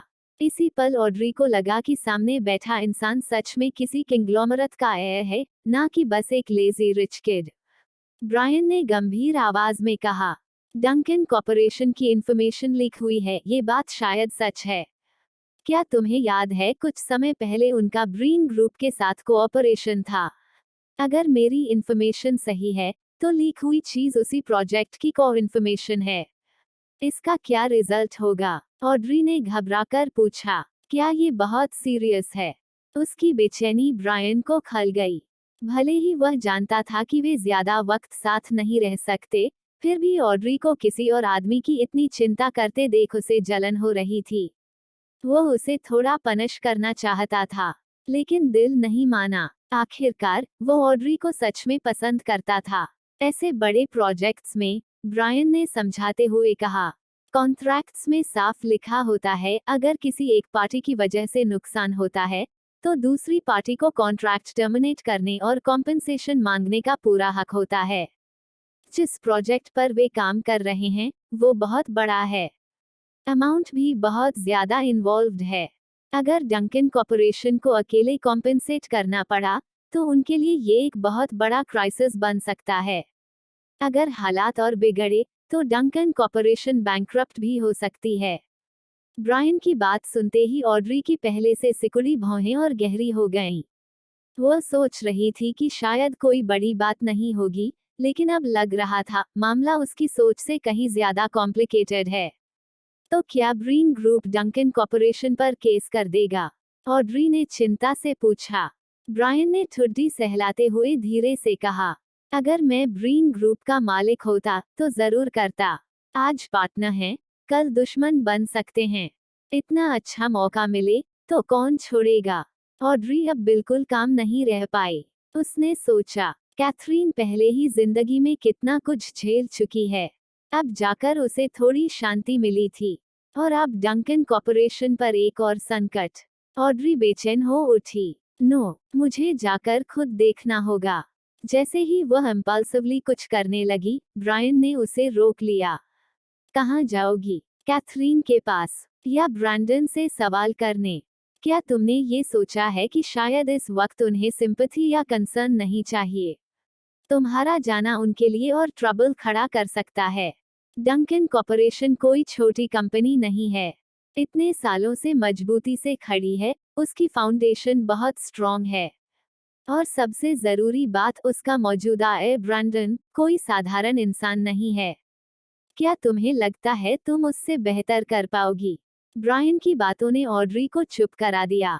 वह समझ गई। वह गई भी तो क्या कर लेगी? शायद ब्रायन की बातें थोड़ी हाश थीं, लेकिन सच थीं। वह ब्रैंडन से बेहतर कैसे हो सकती थी? अगर ब्रैंडन ही इस प्रॉब्लम को सॉल्व नहीं कर पाया, तो उसका जाना बस परेशानी बढ़ाएगा। सब सोचकर ऑड्री वापस काउच पर बैठ गई। चेहरे पर फ्रस्ट्रेशन साफ झलक रही थी। उसने चुपचाप एक लंबी सांस ली। उसे यूं देखकर ब्रायन ने धीरे से कहा, अगर तुम सच में उनकी मदद करना चाहती हो, तो मेरे पास एक तरीका है। ये सुनते ही ऑड्री की आंखों में रोशनी आ गई। उसने तुरंत ब्रायन की तरफ देखा। क्या मतलब, तुम्हारे पास सच में कोई सल्यूशन है? ब्रायन ऑड्री के और पास आ गया। इस बार ऑड्री ने खुद को पीछे नहीं किया, क्योंकि उसका पूरा ध्यान डंकन कॉर्पोरेशन के क्राइसिस पर था। ब्रायन के दिल में कड़ हंसी उभरी। उसने कभी नहीं सोचा था कि एक दिन उसे किसी औरत के करीब आने के लिए ऐसे तरीकों का सहारा लेना पड़ेगा। शायद यही उसकी पनिशमेंट थी। वो बोला, सिंपल है। डंकन कॉर्पोरेशन इस वक्त क्राइसिस में इसलिए है क्योंकि उनकी वजह से पार्टनर को नुकसान हुआ है। अगर उनका पार्टनर भी किसी क्राइसिस में फंस जाए और उसे नुकसान हो, तो बैलेंस अपने आप बराबर हो जाएगा, है ना?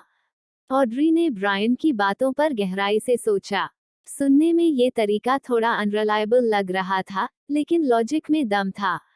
इस वक्त डंकन कॉर्पोरेशन की क्राइसिस को सीधे सॉल्व करना मुश्किल था, लेकिन अगर ब्रीन ग्रुप को भी किसी संकट में डाल दिया जाए, तो कोऑपरेशन में दोनों फिर से सेम लेवल पर आ जाएंगे।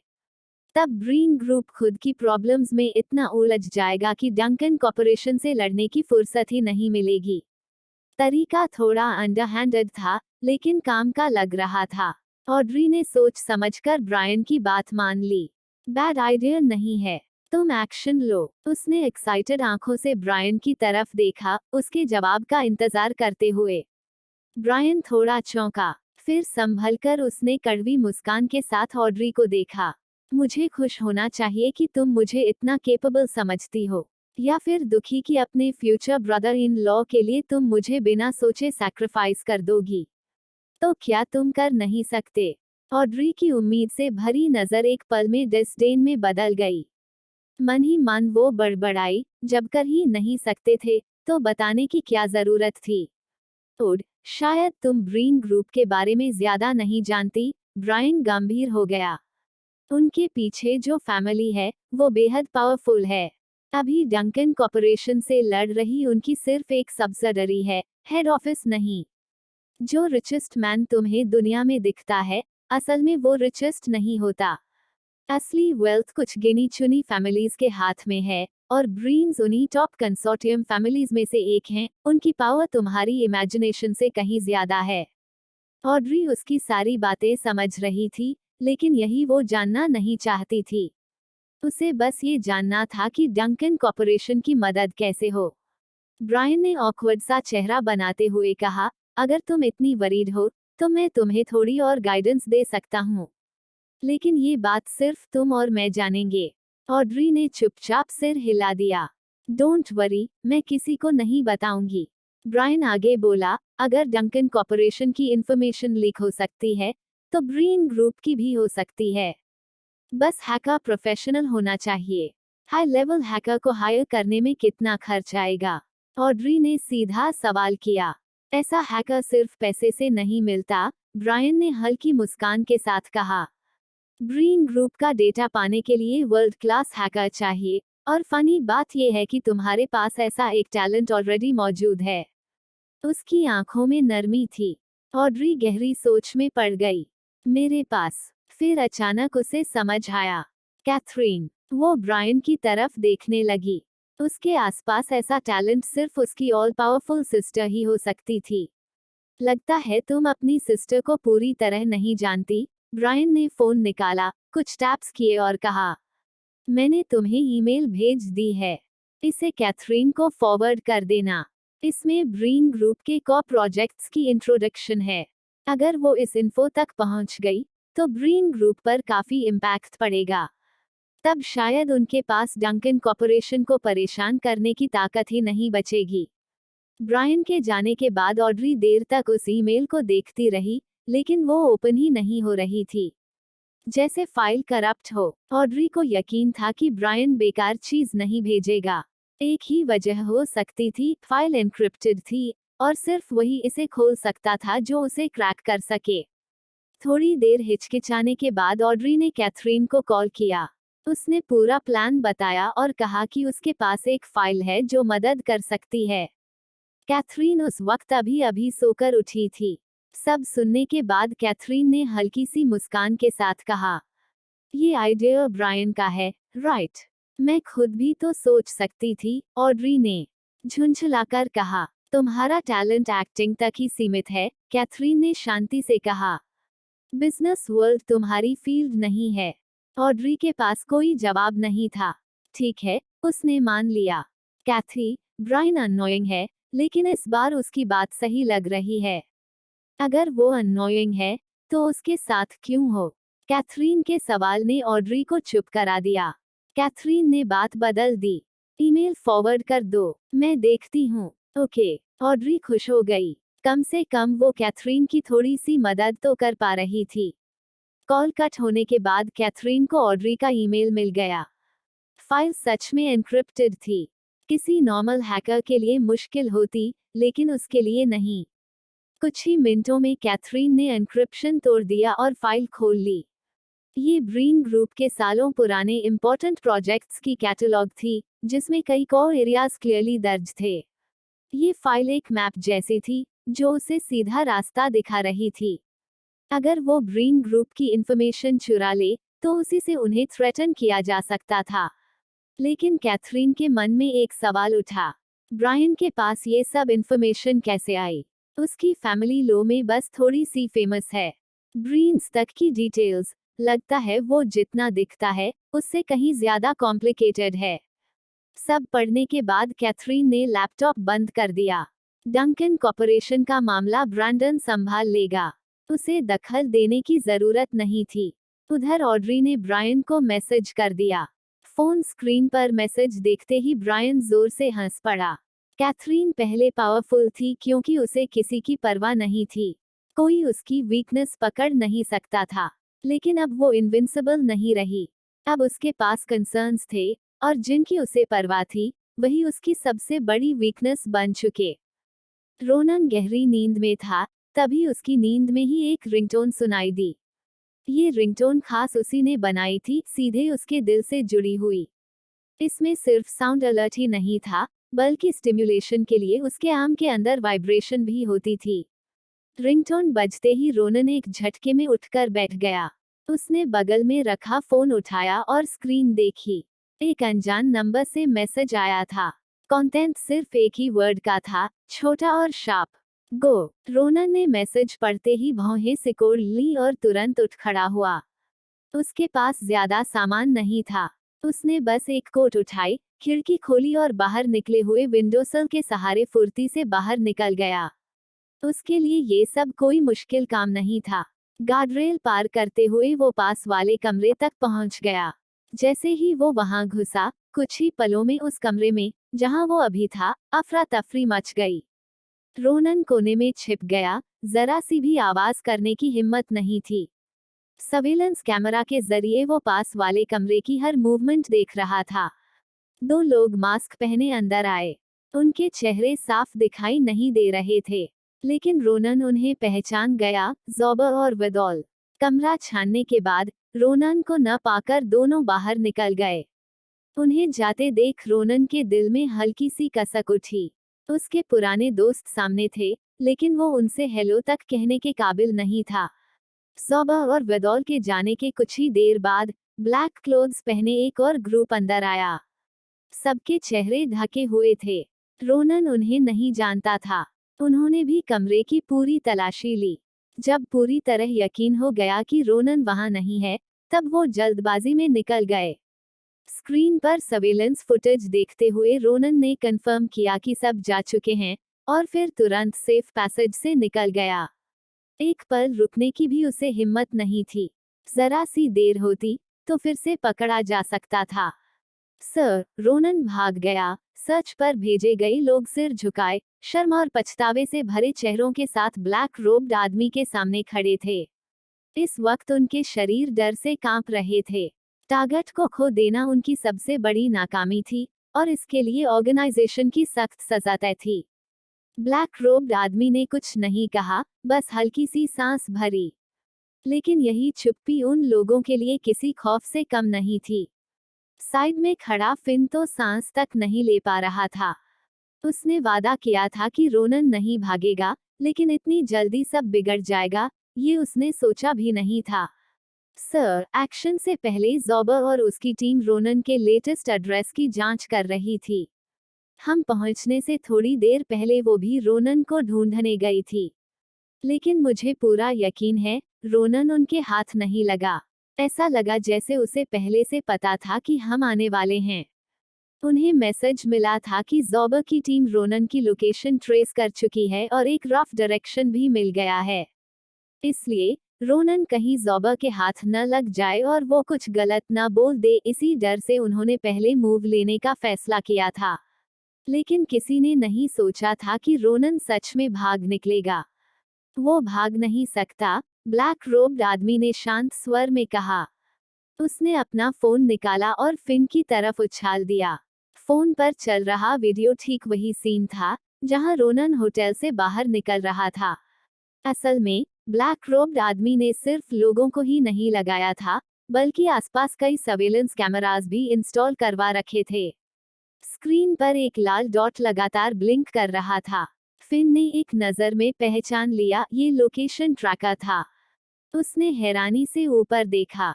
सर, क्या आपने रोनन के शरीर में चिप इम्प्लांट करवाई है? ब्लैक रोब्ड आदमी ने न इनकार किया, न हामी भरी।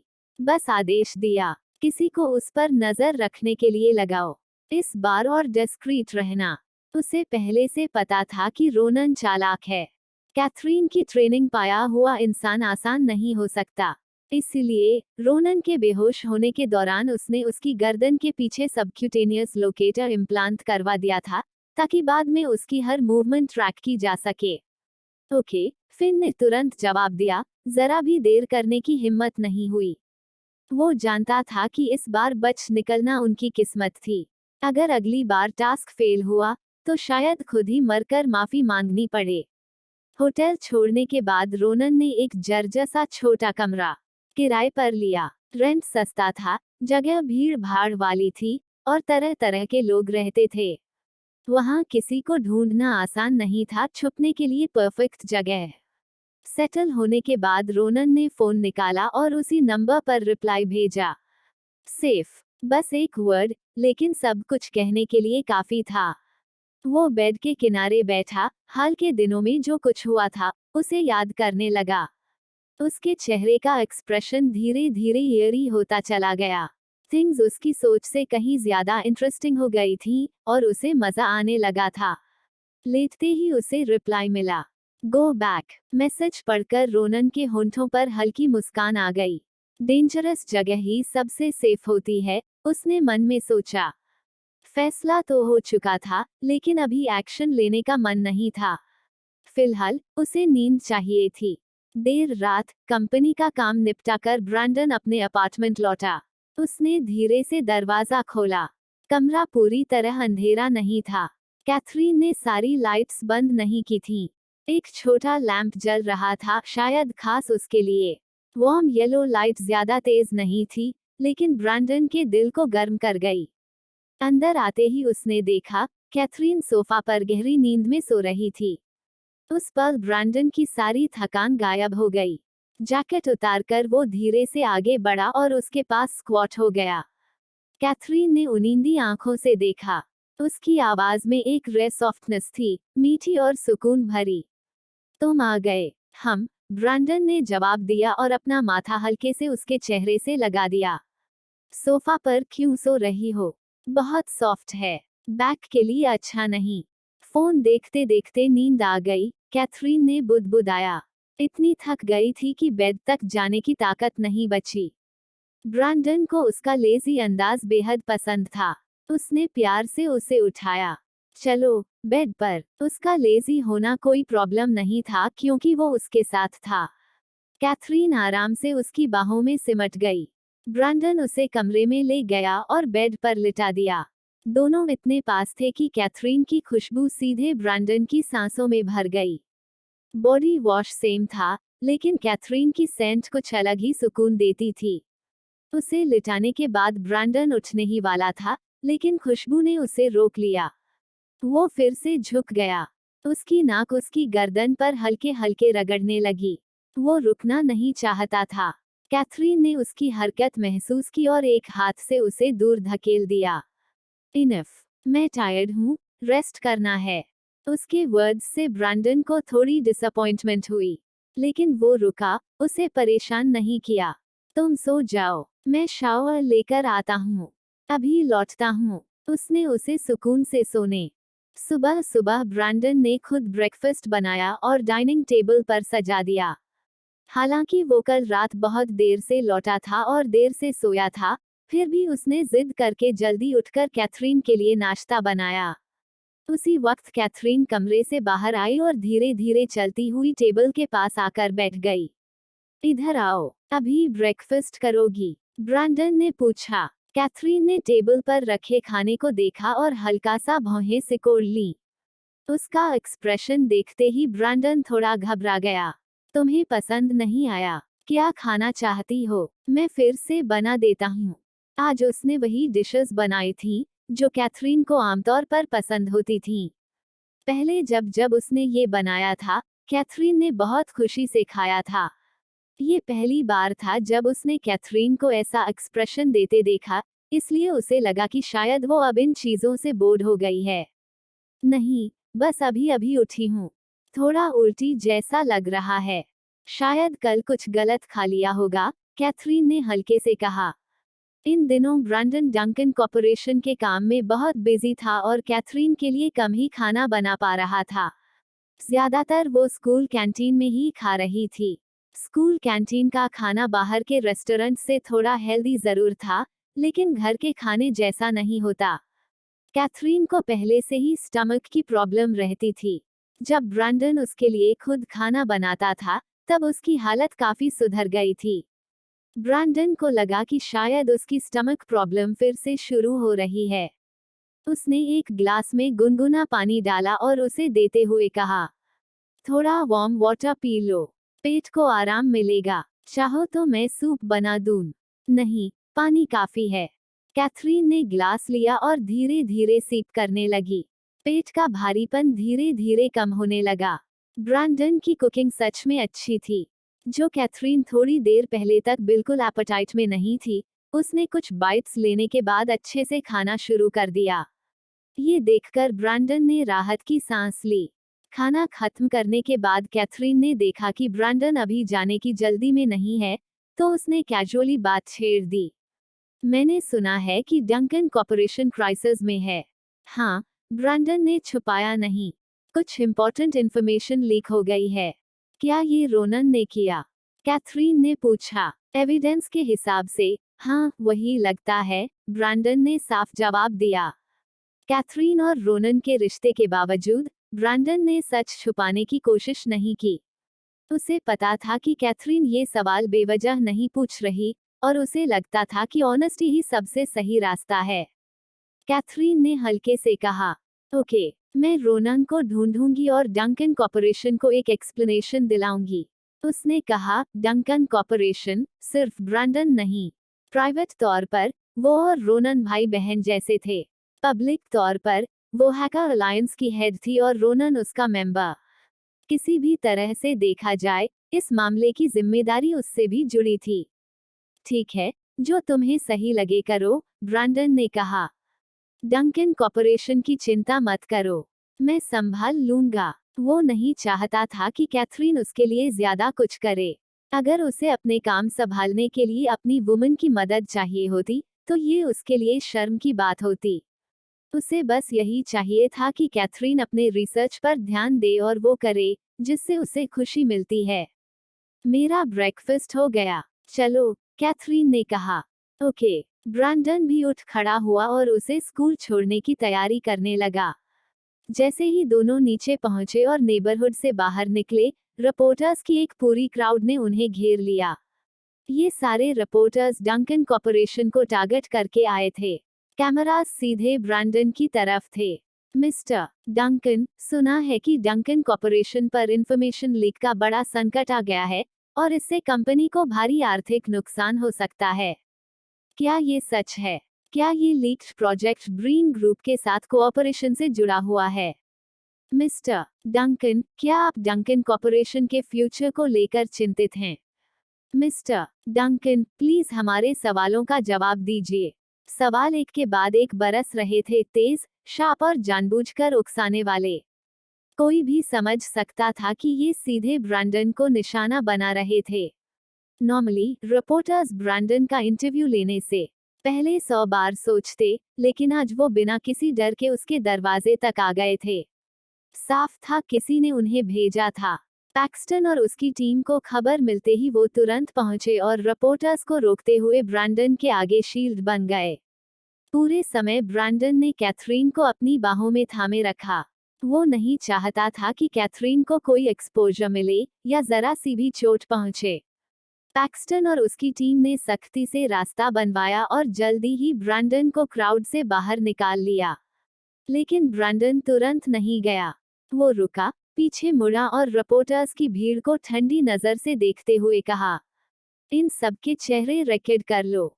मैं इन्हें फ्यूचर में मीडिया सर्कल में नहीं देखना चाहता। वहां मौजूद रिपोर्टर्स सन रह गए। उन्होंने सोचा था कि ज्यादा से ज्यादा ब्रैंडन उनकी कंपनी को लॉयर्स नोटिस भेज देगा। उन्होंने उसके लिए तैयारी भी कर रखी थी, लेकिन किसी ने ये नहीं सोचा था कि ब्रैंडन सीधे उन्हें प्रोफेशन से ही बाहर कर देगा। अगर उन्होंने ब्रैंडन को नाराज किया, तो इस फील्ड में उनका करियर खत्म था। कई लोग घबराकर सफाई देने आगे बढ़े, लेकिन ब्रैंडन ने किसी को मौका नहीं दिया। वो कैथरीन को लेकर सीधे कार में बैठा और बिना एक्सप्रेशन बदले वहां से निकल गया। उसके दिल में बस एक ही बात थी, जब प्रोवोक करने की हिम्मत की है, तो उसकी कीमत भी चुकानी पड़ेगी। कार में बैठते ही ब्रैंडन ने कैथरीन की तरफ देखा। तुम ठीक हो? कैथरीन ने हल्की सी मुस्कान दी और मन में सोचा, मैं तो पूरी तरह तुम्हारी बाहों में सुरक्षित थी। शायद उन रिपोर्टर्स ने मेरा चेहरा तक नहीं देखा। डोंट वरी, मैं ठीक हूँ, उसने जवाब दिया। ये सुनकर ब्रैंडन के चेहरे की उदासी थोड़ी कम हुई। का को निकले अभी ज्यादा देर नहीं हुई थी कि पैक्सटन ने इन्वेस्टिगेशन का रिजल्ट दे दिया। मिस्टर डंकन, इन मीडिया आउटलेट्स के रिस्पॉन्सिबल लोगों को पिछले कुछ दिनों में इस अकाउंट से बड़ी रकम मिली है। रेमिटेंस अकाउंट एक फॉरेन कंट्री में रजिस्टर्ड नई कंपनी का है। अभी तक ब्रीन ग्रुप से इसका कोई कनेक्शन नहीं मिला। रिपोर्टर्स को देखकर पैक्सटन का पहला शक ब्रीन ग्रुप पर ही गया था। उसे लगा था कि वो जानबूझकर डंकन कॉर्पोरेशन को बदनाम कर रहे हैं, स्टॉक प्राइस गिराने के लिए। लेकिन पूरी जांच के बाद भी पेमेंट कंपनी और ब्रीन ग्रुप के बीच कोई लिंक नहीं मिला। डंकन कॉर्पोरेशन ने सालों में कई लोगों को नाराज किया था। कंपनी इतनी पावरफुल थी कि कोई सीधे सामने से टकराने की हिम्मत नहीं करता, लेकिन ये भी तय नहीं था कि कोई पीछे से मौका देखकर केओस न फैलाए। बिना किसी साफ दुश्मन के जांच करना बहुत मुश्किल था, समंदर में सुई ढूंढने जैसा। पैक्सटन और उसकी टीम ग्लोबल लेवल पर सर्च कर रही थी। ब्रैंडन के चुप रहने पर पैक्सटन ने धीमी आवाज में पूछा, मिस्टर डंकन, आगे क्या करें? इन सभी मीडिया आउटलेट्स पर लॉसूट करो, ब्रैंडन ने ठंडे स्वर में कहा। मीडिया पर केस करना तो तय था, लेकिन पैक्सटन असल में उस कंपनी के बारे में पूछना चाहता था, जो पीछे से खेल खेल रही थी। पैक्सटन के पूछे बिना ही ब्रैंडन उसकी सोच समझ गया। उस कंपनी की चिंता मत करो, छोड़ दो, कहीं न कहीं लूपहोल जरूर निकलेगा। ब्रैंडन ने मन ही मन सोचा, अगर अभी हम अपनी एनर्जी उस कंपनी को इन्वेस्टिगेट करने में लगा देंगे, तो क्या ये उनकी चाल में फंसना नहीं होगा? वो तो चाहते ही यही हैं। बेहतर है उन्हें खुद बाहर आने दिया जाए। देखते हैं सबसे पहले कौन बेचैन होता।